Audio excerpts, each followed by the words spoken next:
The arrival of spring swept through the forest, bringing with it the familiar sense of fresh pine and blooming wildflowers. Sunlight filtered through the budding leaves, and the stream surged with melted snow, filling the air with a soft, constant hum. Koda, now 7, darted between the trees, his energy boundless as he explored, picking up stones and marveling at the fresh blossoms that painted the forest floor. Omaki watched him with a mixture of pride and sadness, knowing that this forest, this mountain they had called home through the winter, would soon be left behind. Her heart weighed heavy with memories of Adanowa and Varo, whose sacrifices had enabled them to survive. But she was resolute. To give Koda and the young ones a chance at a safer life, they had to go east, away from the reach of human eyes. She felt someone behind her, and she turned to see Koda, his gaze filled with understanding. "The mountains have sheltered us," he said, as if reading her thoughts. "But it's time we sought a place humans do not know, a place where Koda and the others can grow without fear." Omaki nodded, the strength in his words steadying her. "I've thought of nothing else," she replied. "Our family deserves peace, and perhaps we'll find it there."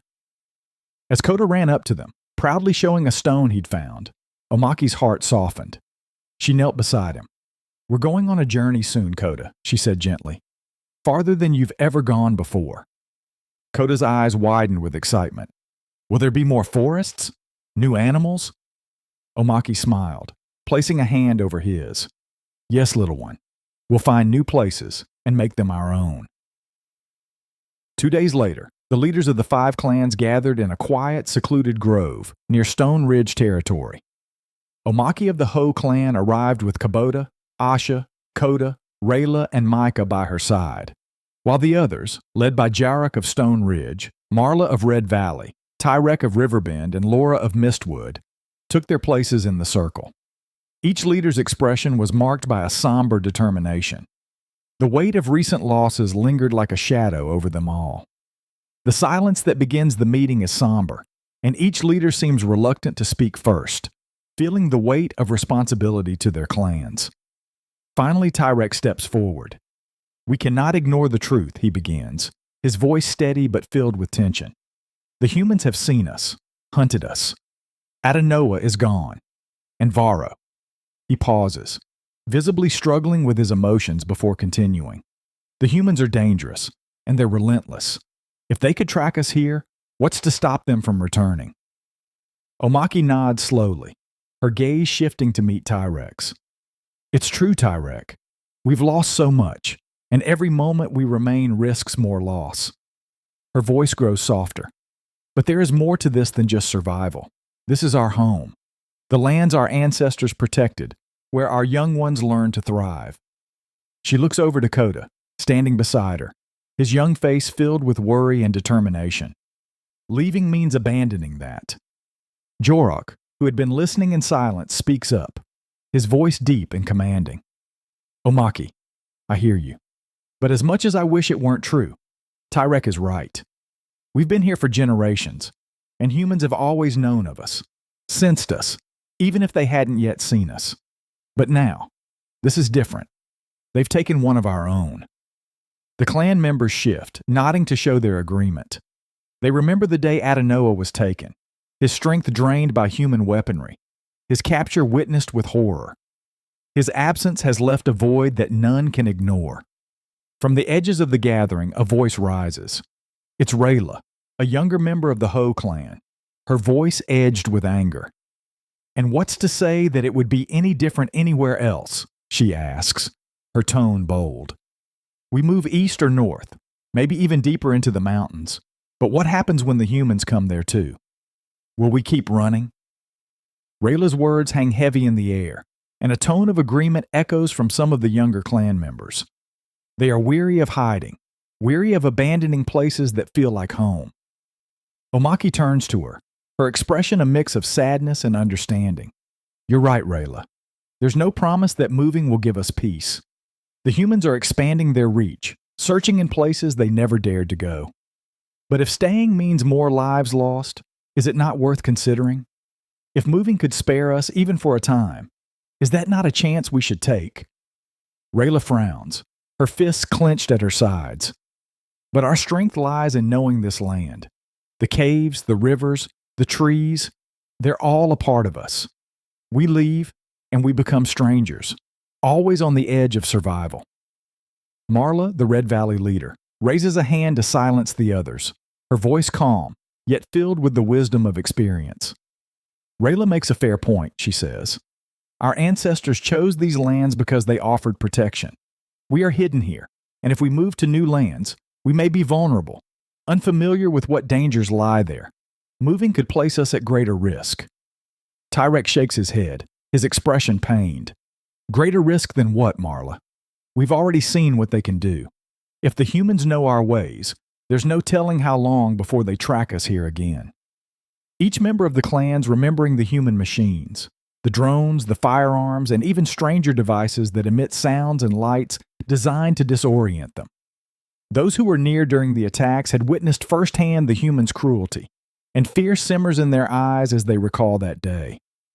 Laura steps forward, her presence calming the crowd. There is truth on both sides. Leaving feels like a defeat, but staying could mean another tragedy. I believe we owe it to ourselves to weigh both choices.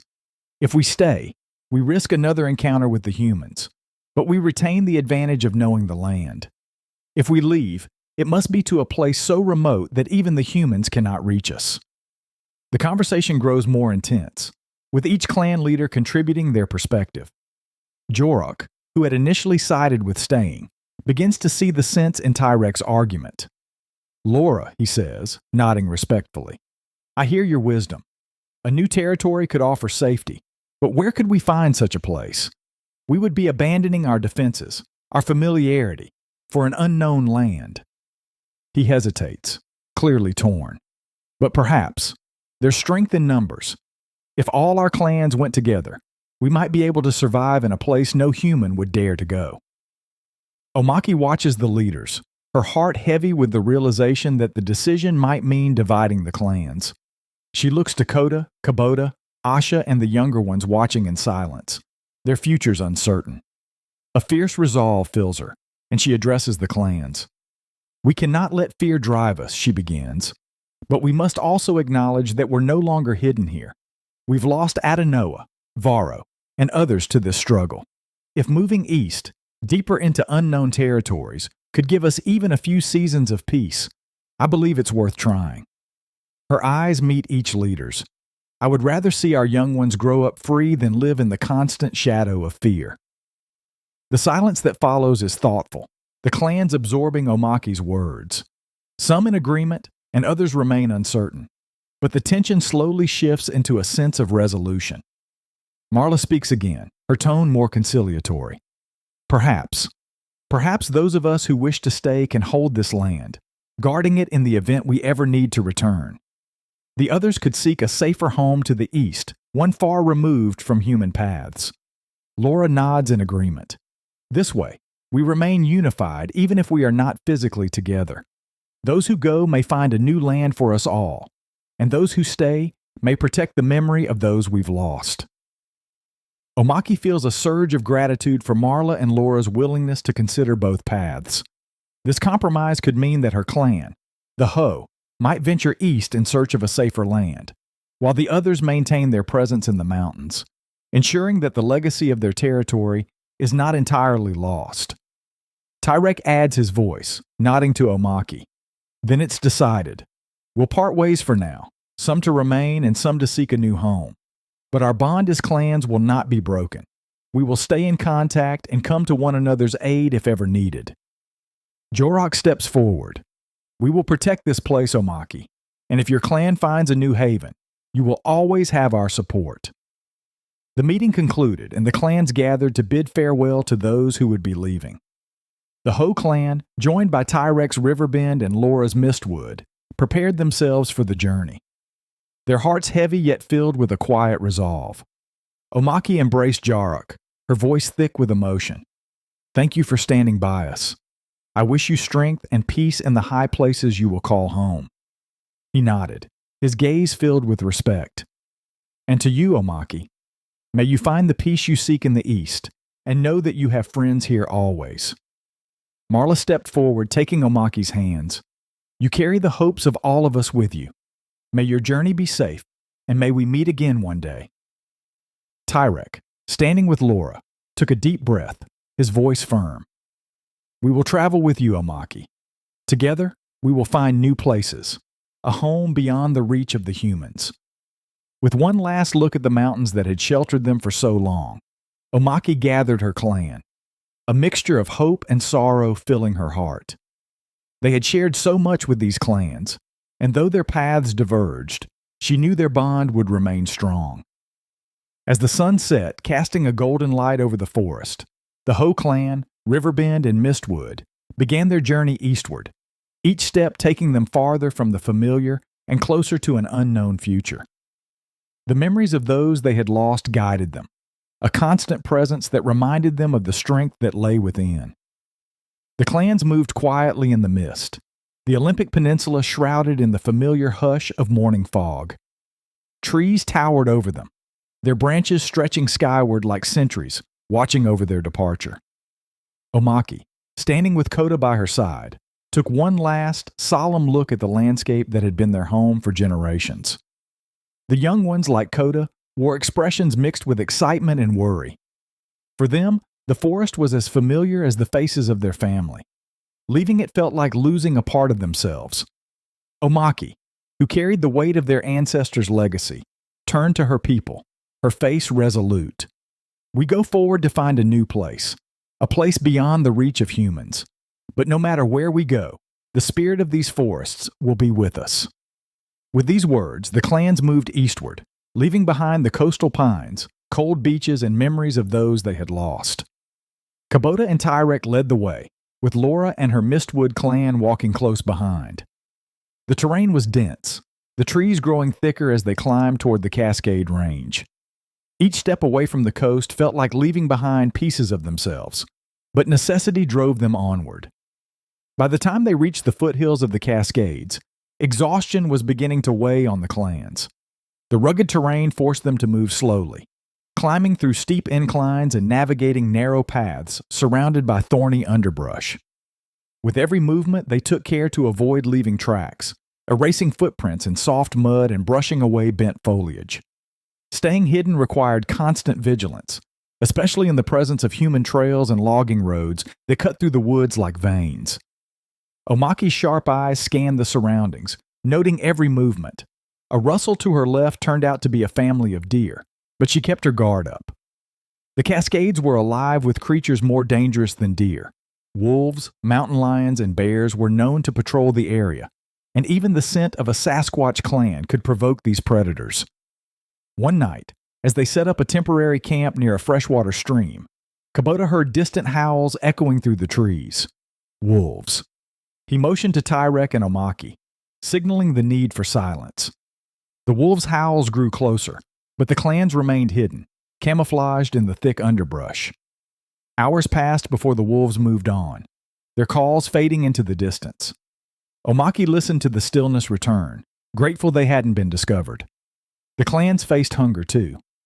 The mountain vegetation was unfamiliar, and edible plants were scarce. They relied on Kubota's knowledge to find roots and berries, but their reserves grew thin, and the clan's strength waned. Moving quietly through the mountains required energy, and with food hard to come by, tempers began to fray. The elders took less food to save rations for the young, but Omaki noticed the toll it was taking on everyone. They traveled mostly by night, a tactic that kept them hidden, but increased the risk of stumbling across human settlements or campers. As they skirted close to a small logging camp one night, the glow of firelight and the smell of cooked meat drifted through the trees, a cruel reminder of the comforts they had sacrificed. Koda tugged on Omaki's arm, his eyes wide with hunger, and she gently pulled him back, her heart heavy. "Soon, Koda," she whispered. "We'll find a place where we can rest and eat." After days of traversing the rugged Cascades, the clans finally descended into the high plains, leaving behind the safety of forest cover. Here, the landscape stretched into vast open fields and rolling hills, where trees grew sparsely and shelter was difficult to find. Staying hidden became a greater challenge, with no towering forests to conceal them. The clans were forced to travel under the cover of darkness and huddle in tall grasses during the day. The winds were strong, and though they masked scents, they also carried the risk of exposure. Jorok grumbled at the constant wind. His eyes narrowed as he scanned the horizon. "We're as exposed as prey here," he said. "If a human were to look, they'd see us clear as day." The lack of shelter made it difficult to rest, and the clans moved with a weariness that grew heavier each day. Food was even scarcer here.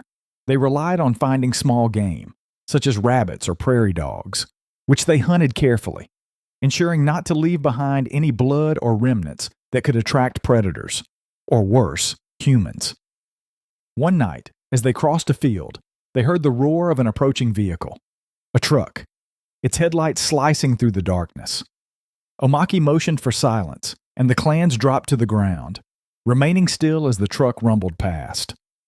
They stayed that way long after it disappeared, knowing that one wrong move in these open plains could cost them dearly. After weeks of exposed travel, the clans reached the dense forests of the Midwest.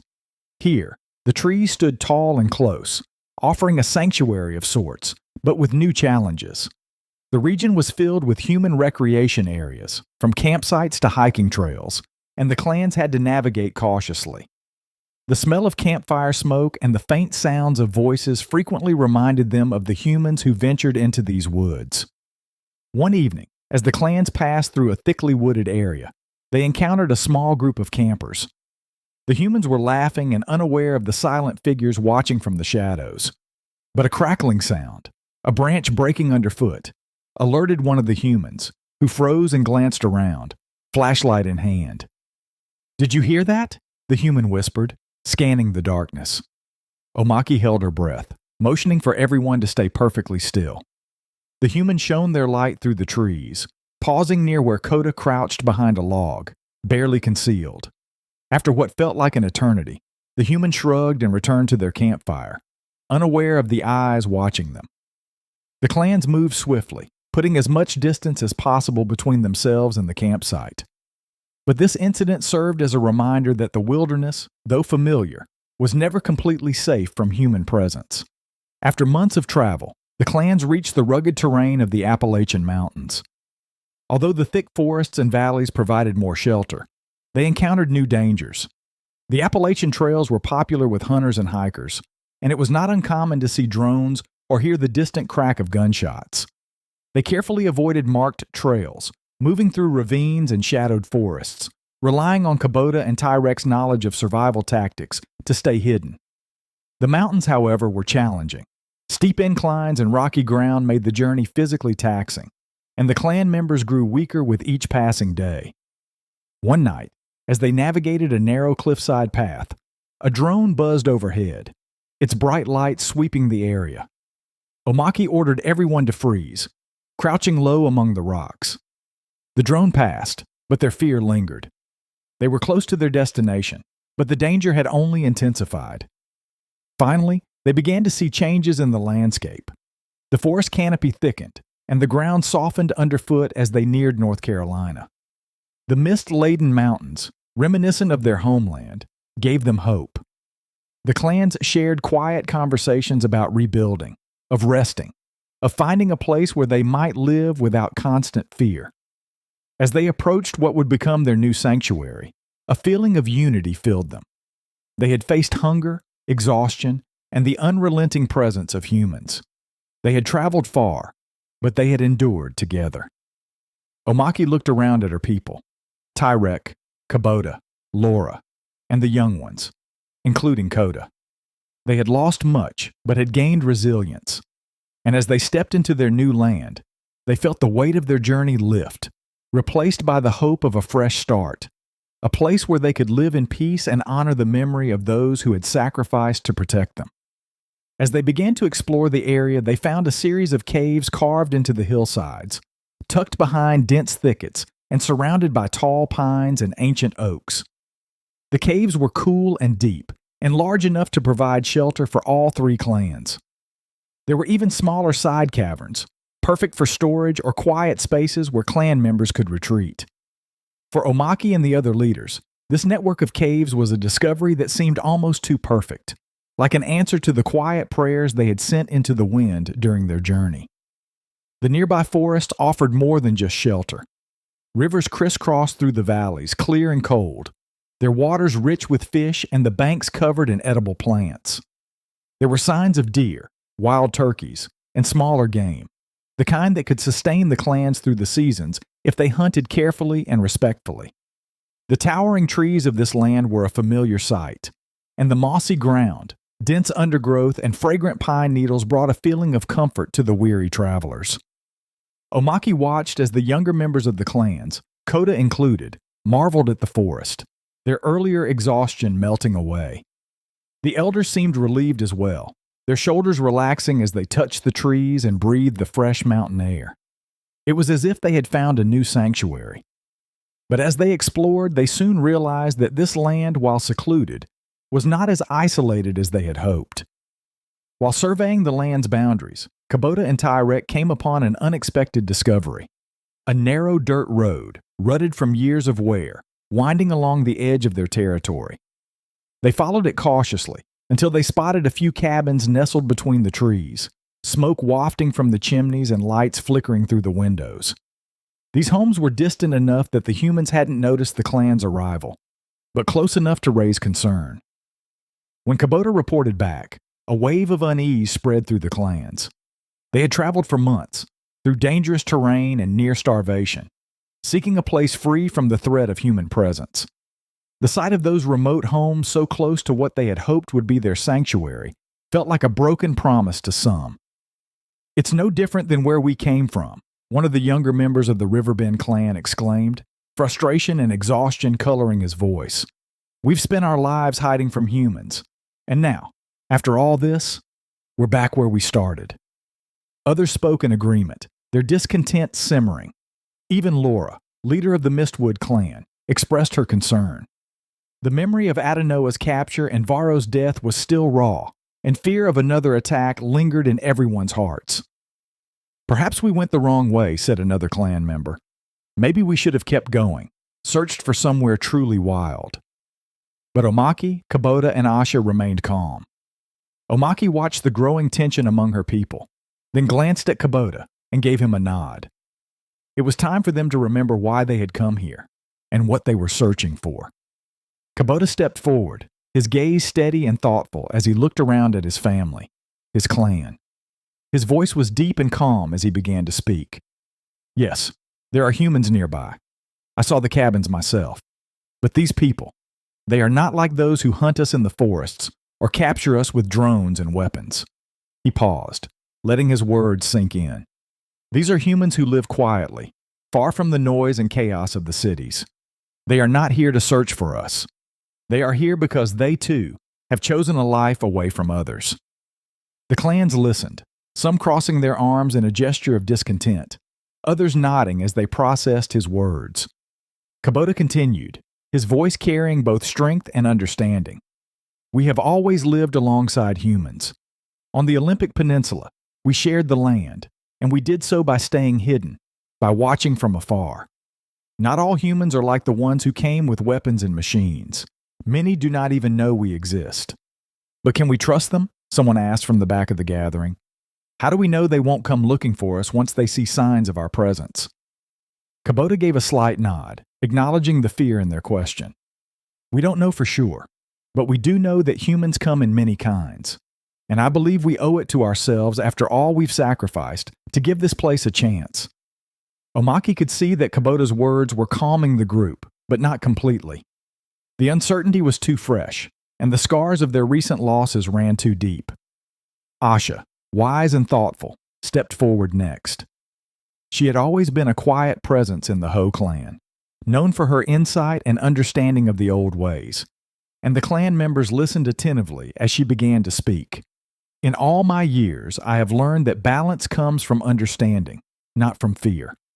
Yes, we have been harmed by humans, but we have also been left alone by many of them. Even in our own lands, we have watched humans who go about their lives, who respect the forest, who are as afraid of the unknown as we are of them." Her voice was gentle, like a breeze moving through the trees, but it held an undeniable strength. These humans here in this land have chosen solitude just as we have.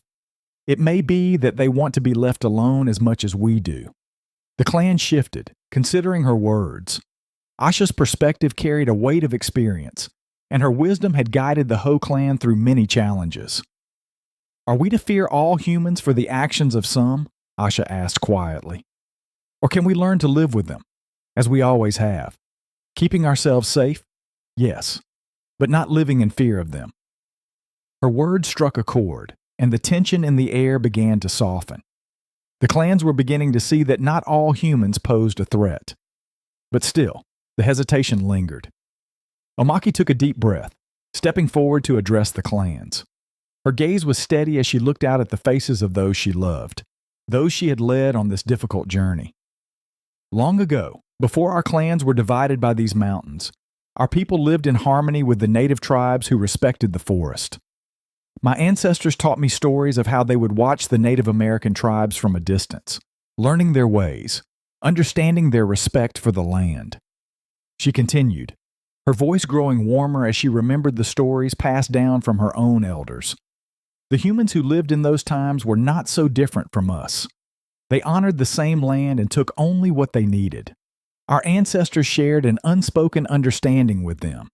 There were times when a human and a Sasquatch would cross paths, and they would part peacefully, respecting the space they shared. Omaki paused, her gaze moving from face to face, seeing the doubt in some eyes, but the growing understanding in others. Just as we coexisted then, we may learn to coexist now. The humans nearby may see us, but we have always been shadows, hidden from the eyes of those who would harm us.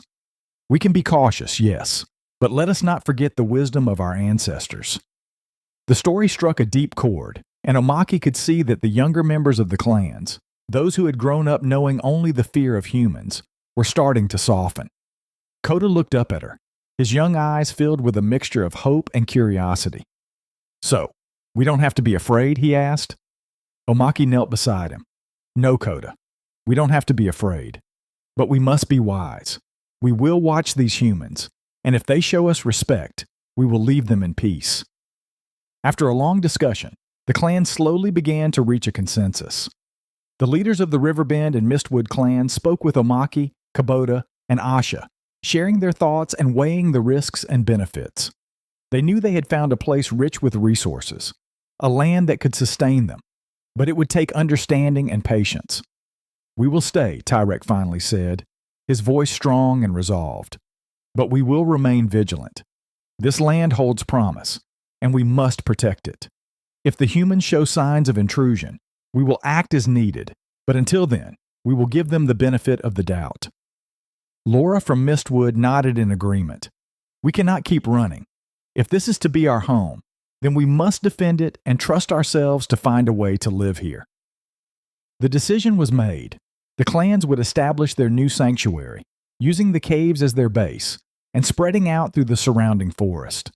They would be cautious, watching for signs of human activity, but they would not let fear drive them from what could be the refuge they had long sought. With their decision to stay solidified, the clans began setting up their new home. The caves offered ample space, and each clan took sections of the caverns for their own needs. The Ho clan chose a series of interconnected chambers near a clear, shallow stream that trickled through the cave floor, providing fresh water. The Riverbend clan took the upper caverns with higher entrances, allowing them to keep watch over the territory, while Mistwood claimed the deeper caves, where the air was cool and the light was dim.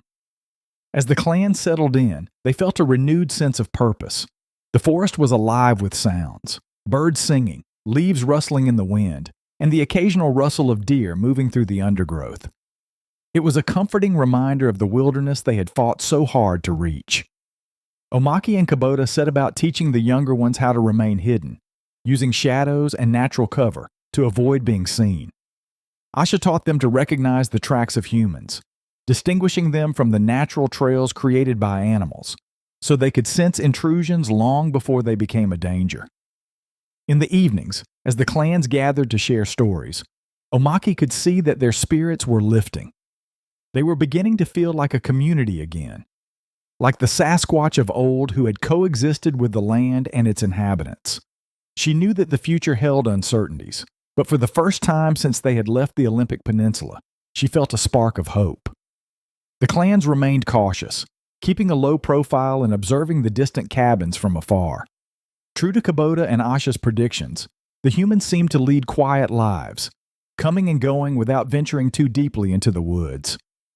There were a few tense moments, a wayward hunter crossing their territory, a curious hiker approaching the caves, but the clan stayed hidden, evading detection by slipping silently through the trees. Koda and the young ones, under Omaki's watchful eye, learned to sense the humans' presence without fear. The clans adapted, each one finding their place in the rhythm of the forest. And as the weeks passed, they began to feel a cautious comfort, the sensation of belonging that had been absent for so long. Omaki knew they would always need to be vigilant, that the humans could never truly be trusted. But as the clan settled into their new sanctuary, she felt confident that they had found a place where they could live, a place where they could remember those they had lost and build a future for those who would come after them. As the sun set over the Appalachian Mountains, casting golden light over the forest, Omaki looked out from the mouth of their cave, a deep sense of peace settling within her. They had endured, and now they would thrive, together, as they had always done. In the days following their arrival, the clans had begun to settle into their new sanctuary. The forest provided a sense of security and a richness in resources, from fresh water and game to plentiful shelter within the caves and groves. But even as they adapted to this land, the clans remained wary of the few human dwellings scattered around the forest's edge. And though they had resolved to coexist cautiously, there remained an undercurrent of curiosity about the nearest homestead, the small house nestled in the middle of 80 forested acres, the closest sign of human life to their new home. Omaki, Koda, and Asha had discussed the homestead in careful, hushed tones. The clan leaders had observed the property from a distance, but had refrained from exploring farther, still haunted by memories of the humans who had hunted and captured their own. But Koda and Asha sensed that knowing more about these humans could offer valuable insight. If they were going to coexist, they needed to understand who they were living near. After another quiet conversation with Omaki, the pair prepared to set out, agreeing to travel in silence and return before dawn. As they moved toward the homestead, slipping through the shadows of the dense forest, they were determined to blend into the landscape, keeping their presence concealed. The homestead appeared through the trees, a modest wooden structure surrounded by a wire fence. The land was a mix of open space and tree cover, with patches of wild grass, a small vegetable garden, and a chicken coop off to one side. The early evening light cast a warm glow over the scene, making the place look peaceful. Koda and Asha crouched behind a dense thicket, observing the area with keen eyes. They spotted a small flock of chickens pecking around a fenced coop and a pair of goats grazing nearby, occasionally bleating to one another. Alongside the goats, they noticed 3 donkeys roaming the perimeter of the property, seemingly acting as protectors, an added layer of defense against predators. The farmhouse itself was quaint and sturdy, with a small porch where 2 people, a man and a woman, sat talking, their voices carrying softly through the air. But it wasn't the adults who caught Asha's attention. Near the garden, she noticed a young boy, perhaps 12 years old, moving between the plants with quiet focus, checking for ripe vegetables. She nudged Koda and nodded toward the boy. "Look there," she whispered. "He's young. This family, they seem different." Koda studied the scene, his expression thoughtful. He had seen the brutal side of humanity, but something about this place felt different. These humans lived simply, surrounded by animals and reliant on their land, a life of patience rather than violence. "They're farmers," he said. "They're not here for us. Look at how they live. Peaceful, quiet." He watched as the boy laughed at one of the goats who had wandered too close to the garden, shooing it back with a gentle nudge. "If we remain unseen, I don't think they'll be a threat." As night began to settle, Koda and Asha crept a little closer to the edge of the property, watching the animals and the boy who moved among them. The goats, with their calm, curious eyes, trotted along the fenced area, occasionally glancing toward the forest, but more interested in grazing. The donkeys, however, were more alert, keeping their ears perked and occasionally braying if they sensed movement. The boy appeared comfortable and skilled with the animals, moving between the goats and the chickens as he tended to his chores. At one point, he turned toward the forest, and Koda and Asha instinctively froze. The boy's eyes searched the tree line, his face curious but not afraid. He stayed there for a moment, almost as if he sensed something in the shadows, before shrugging and returning to his work. Asha and Koda exchanged a glance, aware of the subtle power they held to remain unseen. To the boy, they would be nothing more than a trick of the eye, shadows in the woods, a presence both invisible and silent. "Do you think he knows?" Asha asked softly. Koda shook his head, a slight smile tugging at the corners of his mouth. "He's curious, but he doesn't know. To him, we're only part of the forest." He studied the boy's face, noting the innocence in his gaze. It's a good thing. Innocence is rare in their kind. They watched in silence as the boy completed his chores, finally heading inside with a small basket of vegetables. Once he had disappeared into the house, Asha and Koda returned their focus to the homestead, making careful observations of the property layout and the family's routines. Koda and Asha spent the next hour moving silently along the perimeter of the property, studying the family's daily routines and the layout of the homestead. They noted the locations of the chicken coop, the goat pen, and the donkey's favorite grazing spots, learning the patterns that governed the animal's behavior. As they circled the house, they remained hyper-aware of any potential threats the property might pose to their clans.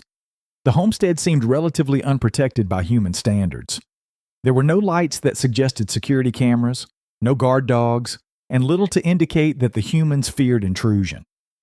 The donkeys patrolled the edges of the goat pen and the chicken coop, braying and stamping whenever something disturbed them. But otherwise, the farm was quiet. Asha, however, was careful not to let her guard down. "If they were to discover us," she said, "they could still be a threat. Humans are unpredictable. Even those who live peacefully can be dangerous if frightened." Koda nodded, understanding her concern. "We'll continue to observe, but for now, it appears they're focused on their land, not the forest beyond." With each passing moment, the farm seemed less threatening and more like a relic of a quieter, older way of life. These humans, though close by, might not need to be a source of worry if the clans were careful. Just as they were preparing to leave, the boy reappeared on the porch, a small flashlight in hand. He walked slowly down the steps, shining the light in front of him, and wandered toward the edge of the yard. Koda and Asha instinctively moved deeper into the shadows, careful to stay hidden. The boy paused, scanning the tree line with his light. His gaze lingered on the exact spot where Asha crouched, her silhouette blending with the forest shadows. Koda tensed, prepared to draw his companion back, but Asha remained motionless, her breath steady and controlled. "Are you out there?" the boy whispered, his voice soft but clear in the night air. His question hung in the silence, almost as if he sensed a presence nearby. Koda and Asha exchanged a glance, neither daring to move, waiting for the boy to turn back toward the house. After a long pause, the boy sighed, lowering his flashlight. "If you're there, I won't tell anyone," he said. With one last look at the trees, he turned and made his way back to the house, leaving the forest silent once more. When he was safely inside, Koda exhaled, a mixture of tension and relief washing over him. "He sensed us," he whispered, "but he didn't seem afraid." Asha nodded thoughtfully. "He's young. Children often sense things adults cannot, but he chose to leave us be." Her gaze softened as she considered the boy's words. Perhaps there is no harm in this family after all. Koda and Asha returned to the clans just before dawn, their minds buzzing with the night's discoveries. They gathered the clan leaders, Omaki, Tyrek, and Laura, to share what they had seen, describing the family's peaceful routines and the boy's apparent innocence. "This family, they live off the land quietly," Koda began. "They're not like the others we've known. The boy, he sensed our presence, but he wasn't afraid. He even spoke to us, almost as if he knew we were there."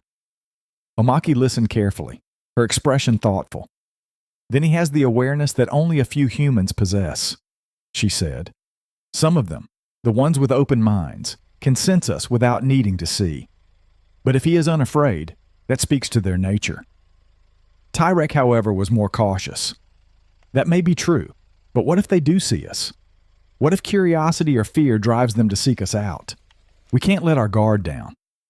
Asha nodded, understanding his concern. We won't. We'll remain hidden and careful. But I believe there's no reason to fear this family. They're not like those who hunt us with weapons.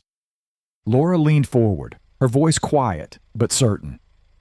Perhaps they are the sort of humans Omaki spoke of, the ones who live in balance with the land. If we watch them closely, we might find that coexistence here is possible. After much discussion, the clans agreed to remain cautious but hopeful, continuing to monitor the homestead without initiating contact. They would watch from the shadows, learning from these humans, just as they had done in times long past. In the days that followed, Omaki found herself reflecting on Koda and Asha's observations, considering the boy's innocence and the family's gentle way of life. As the clans continued to settle into their new home, she felt a growing curiosity about the humans, a sense that perhaps, in this land, coexistence might indeed be possible. Omaki began sharing stories with the younger members of the clan, recounting the wisdom of their ancestors who had lived peacefully alongside indigenous humans in the past. She reminded them that not all humans sought to harm them, that some had chosen to protect the forest just as fiercely as they did. Koda listened with wide eyes, his curiosity piqued. So, we don't have to hide forever? He asked, his voice filled with hope. Omaki smiled. Not forever, Koda. But for now, we will watch, we will learn, and we will protect our home. And perhaps, one day, we will find a way to live here in peace. The clan settled into a careful rhythm, watching the homestead from afar and remaining vigilant. They learned to distinguish the family's movements, growing familiar with the boys' routines and the sounds of the animals that lived on the property. They took comfort in the distance, in the quiet respect the humans showed for the land. With each passing day, the clans grew more at ease, their fears softened by the peace of the forest and the absence of threat. They would remain hidden, but for the first time in memory, they allowed themselves to hope that perhaps in this place, they had found not only a new sanctuary, but a chance at coexistence. In the evenings, they gathered around Omaki as she told tales of their ancestors, weaving stories of peace and wisdom, reminding them of the strength that came from living in harmony.